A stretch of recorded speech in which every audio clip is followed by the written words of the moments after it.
An SNP grandee has broken ranks and urged Nicola Sturgeon to drop calls for a Scottish independence referendum. Jim Sillars stressed plans for a second Scottish independence referendum were not a priority, adding the focus should be on ensuring Scotland recovers from the COVID-19 pandemic. The former SNP deputy leader said plans for a second vote should be further down the First Minister's priority list, signalling divides in the party over when it should take place. Mr. Sillars said it would be wise to place independence and a referendum more like sixth on the list of priorities for the new parliament, bringing her into line with the public's view. It comes as Ms. Sturgeon and SNP Westminster leader Ian Blackford said they hope to have another vote on separation as early as this year. Writing in the Sunday Times, Mr. Sillars added, coming off the back of a surreal year of the pandemic in which the economic base of the country has been trashed thrice, with unemployment about to explode under families and public debt reaching war-time proportions,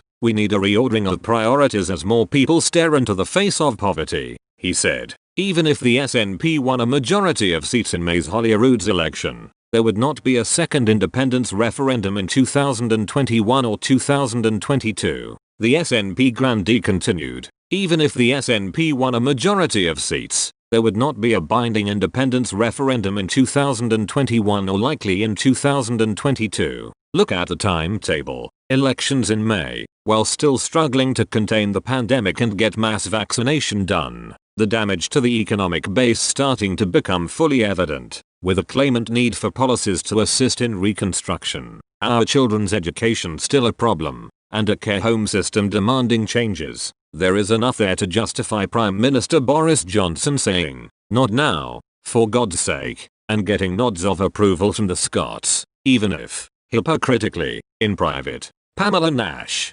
Chief Executive of Scotland and Union, agreed with Mr. Sillars and said, the First Minister should listen to this advice from a senior nationalist. She is out of touch with people's priorities. The government's entire focus should be on recovering from the pandemic and bringing people together, not driving them apart. But in a recent poll from the Scotsman Savanta Comres, results showed support for a second independence referendum growing, with don't knows excluded. 58% of voters said they would now vote yes for independence, with 42% voting no. The 2014 referendum resulted in a 55.3% vote against Scotland going alone, with a further 17 polls this year showing support for independence. The former Labour MP joined the SNP before famously winning the Glasgow Govan seat from his old party in a by-election in 1988. In response, an SNP spokesman told Express Co UK, Jim Sillars couldn't be more wrong.